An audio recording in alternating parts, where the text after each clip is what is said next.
ಸಿದ್ದರಾಮಯ್ಯ ಆರೋಗ್ಯ ಪಥ ಅಂತ ಹೆಸರಿಡ್ಲಿಕ್ಕೆ ಕಾರ್ಪೊರೇಷನ್ ಮುಂದಾಗಿದೆ. ಇದ್ರ ಬಗ್ಗೆ ನೋಟಿಫಿಕೇಶನ್ ಆಗಿದೆ. ಇದಕ್ಕೆ ಸ್ನೇಹಮಯಿ ಕೃಷ್ಣ ಅವರು ವಿರೋಧ ವ್ಯಕ್ತಪಡಿಸಿದ್ದಾರೆ ಅನ್ನೋ ಸುದ್ದಿನೂ ಕೂಡ ಇತ್ತು. ನಾನು ತಕ್ಷಣಕ್ಕೆ ಕಾರ್ಪೊರೇಷನ್ ಅಲ್ಲಿ ವಿಚಾರಿಸಿದೆ ಇದನ್ನ, ಈ ರಸ್ತೆಗೆ ಯಾವ್ದಾದ್ರೂ ಹೆಸರಿದೆಯಾ ಅಂತ. ಸರ್, ಕಾರ್ಪೊರೇಷನ್ 80ರ ದಶಕದಲ್ಲಿ ಅಸ್ತಿತ್ವಕ್ಕೆ ಬಂದಾದ ನಂತರ ಯಾವುದೇ ಹೆಸರಿಲ್ಲ ಅಂತ ಹೇಳಿದ್ರು. ಹಾಗಾಗಿ ಈ ರಾಜ್ಯದ ಮುಖ್ಯಮಂತ್ರಿಯಾಗಿ 2ನೇ ಬಾರಿಗೆ ಆಡಳಿತ ನಡೆಸ್ತಿರುವಂತ ಸಿದ್ದರಾಮಯ್ಯನವರು KRS ರಸ್ತೆನಲ್ಲಿರುವಂತ ಒಂದು 2 ಆಸ್ಪತ್ರೆಗಳ ಕಟ್ಟಡ ನಿರ್ಮಾಣಕ್ಕೆ ದುಡ್ಡು ಕೊಟ್ಟಿದ್ದಾರೆ. ಹಾಗಾಗಿ ಒಂದು ಹೆಸರೇ ಇಲ್ಲದಂತ ರಸ್ತೆಗೆ ಹೆಸರು ಇಟ್ಕೊಳ್ಳಿ ಬಿಡಿ, ಅವ್ರದ್ದು ಅಲ್ಲಿ ಒಂದು ಸ್ವಲ್ಪ ಕೊಡುಗೆ ಇದೆ ಅಂತ ಅಂದೆ. ಆದ್ರೆ ತದನಂತರ ಅದು ಯಾವ ರೀತಿ ಅದು ಟ್ವಿಸ್ಟ್ ಟರ್ನ್ ತಗೊಂಡಿದೆ ಅಂತಂದ್ರೆ, ನಾನೇನೋ ಕಾಂಗ್ರೆಸ್ ಜಾಯ್ನ್ ಆಗ್ಬಿಡ್ತೀನೇನೋ, ಯಾಕೆ ಸಿದ್ದರಾಮಯ್ಯನ ಬಗ್ಗೆ ಅವ್ರ ಬಗ್ಗೆ ನಾನು ಸಾಫ್ಟ್ ಆಗಿದ್ದೀನಿ, ಈ ಥರದ್ದೆಲ್ಲ ಪ್ರಶ್ನೆಗಳು ಬಂದಿದೆ. ಆದರೆ ನಾನು ಸ್ಪಷ್ಟವಾಗಿ ಹೇಳಲಿಕ್ಕೆ ಬಯಸುವಂಥದ್ದು ಇಷ್ಟೇನೆ, ನಾನು ಮೈಸೂರಿಗೆ ಬಂದಂದಿನಿಂದಲೂ ಇವತ್ತರೆಗೂ ಕೂಡ ಆ ರಸ್ತೆಗೆ ಪ್ರಿನ್ಸೆಸ್ ಕೃಷ್ಣಜ್ಜಮಾಣಿ ರಸ್ತೆ ಅಂತ ಇದೆ ಅಂತ ಹೇಳ್ಬಿಟ್ಟು ಯಾರು ಹೇಳಿಲ್ಲ. ಎಲ್ಲರೂ ಕೂಡ ಅದನ್ನು ಕರೆಯುವಂಥದ್ದು KRS ರೋಡು, ಇಲ್ಲ ಒಂಟಿಕೊಪ್ಪಲ್ ರೋಡು, ಇಲ್ಲ ದೇವಸ್ಥಾನ ರೋಡ್ ಅಂತಾರೆ.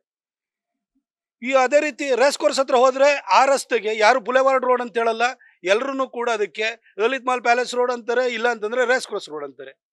ಸದ್ವಿದ್ಯಾ ಸರ್ಕಲ್ಗೆ ಯಾರನ್ನು ಕೂಡ ಜಾವಗಲ್ ಶ್ರೀನಾಥ್ ಸರ್ಕಲ್ ಅಂತಾನಲ್ಲ, ಸದ್ವಿದ್ಯಾ ಸರ್ಕಲ್ ಅಂತ ಅಂತಾರೆ. ಇಲ್ಲೇ ರಾಮಕೃಷ್ಣ ಪರಮಹಂಸ ಸರ್ಕಲ್ ಅಂತ ಇದೆ, ಅದು ನಮ್ಮ ಪಕ್ಷದ ಮುಖಂಡರಾಗಿರುವಂಥ ಮೋಹನ್ ಅವರು ಹೋರಾಟವನ್ನು ಮಾಡಿ ಆ ಸ್ಟ್ಯಾಚ್ಯೂನು ಕೂಡ ಮಾಡಿಸಿದ್ದಾರೆ. ಆದರೆ ಇವತ್ತು ಕೂಡ ಅದನ್ನು ಆಂದೋಲನ ಸರ್ಕಲ್ ಅಂತಾರೆ, ಇಲ್ಲ ಅಕ್ಷಯ ಭಂಡಾರ ರಸ್ತೆ ಅಂತ ಹೇಳ್ತಾರೆ. ಹೀಗೆ ಮೈಸೂರಿನಲ್ಲಿ ರೂಢಿಗತವಾಗಿ ಬಂದಿರುವಂಥ ಹೆಸರುಗಳು ಇವು. ಹಾಗಾಗಿ ಈ ಕೋರ್ಟ್ ರಸ್ತೆನೂ ನೋಡಿ, ಅದನ್ನು ಕೂಡ ಕೋರ್ಟ್ ರಸ್ತೆಗೂ ಬೇರೆ ಹೆಸರಿದೆ, ಅದನ್ನು ಕೂಡ ರೂಢಿಗತವಾಗಿ ನಾವು ಕೋರ್ಟ್ ರೋಡ್ ಅಂತ ಅಂದ್ಬಿಡ್ತೀವಿ. ಹಾಗಾಗಿ ಇದನ್ನು ಕಾರ್ಪೊರೇಷನ್ ಅಲ್ಲಿ ವಿಚಾರಿಸಿದಾಗ ಈ ರಸ್ತೆಗೆ ಯಾವುದೇ ಹೆಸರು ಇಲ್ದಾಗ ಇಟ್ಕೊಳ್ಳೇ ಬಿಡ್ರಿ, ಇನ್ನೇನೋ ಅಧಿಕಾರದ ಕಡೆಯ ದಿನಗಳಲ್ಲಿದ್ದಾರೆ, ಒಂದು ರಸ್ತೆಗೆ ಹೆಸರು ಇಡೋದ್ರಿಂದ ಅವ್ರಿಗೇನೋ ಖುಷಿ ಸಿಗುತ್ತೆ ಅಂತಂದ್ರೆ ಇಡ್ಲಿ ಬಿಡಿ, ಅಲ್ಲೊಂದು 2 ಆಸ್ಪತ್ರೆಗೆ ಅವ್ರು ದುಡ್ಡು ಕೊಟ್ಟಿದ್ದಾರೆ ಅಂತ ಇಷ್ಟೇ ಹೇಳಿದ್ದು. ಆದರೆ ನನ್ನ ಈ ರೀತಿಯ ಹೇಳಿಕೆಯಿಂದಾಗಿ ಬಹಳಷ್ಟು ಊಹಾಪೋಹಗಳು, ಅಚಾನಕ ಪ್ರತಾಪ್ ಸಿಂಹ ಯಾಕೆ ಮಾತಾಡ್ದ ಹೀಗೆ, ಇದುವರೆಗೂ ಸಿದ್ದರಾಮಯ್ಯನವ್ರ ಬಗ್ಗೆ ವಿರೋಧಿಸ್ಕೊಂಡು ಬಂದಿದ್ದಂಥ ವ್ಯಕ್ತಿ ಇವತ್ತೇನೋ ಸಾಫ್ಟ್ ಆದ್ನೋ ಅಂತ ಬಹಳಷ್ಟು ಜನ ಪ್ರಶ್ನೆಗಳನ್ನ, ವದಂತಿಗಳನ್ನ ಹಬ್ಬಿಸ್ತಾ ಇದ್ದಾರೆ.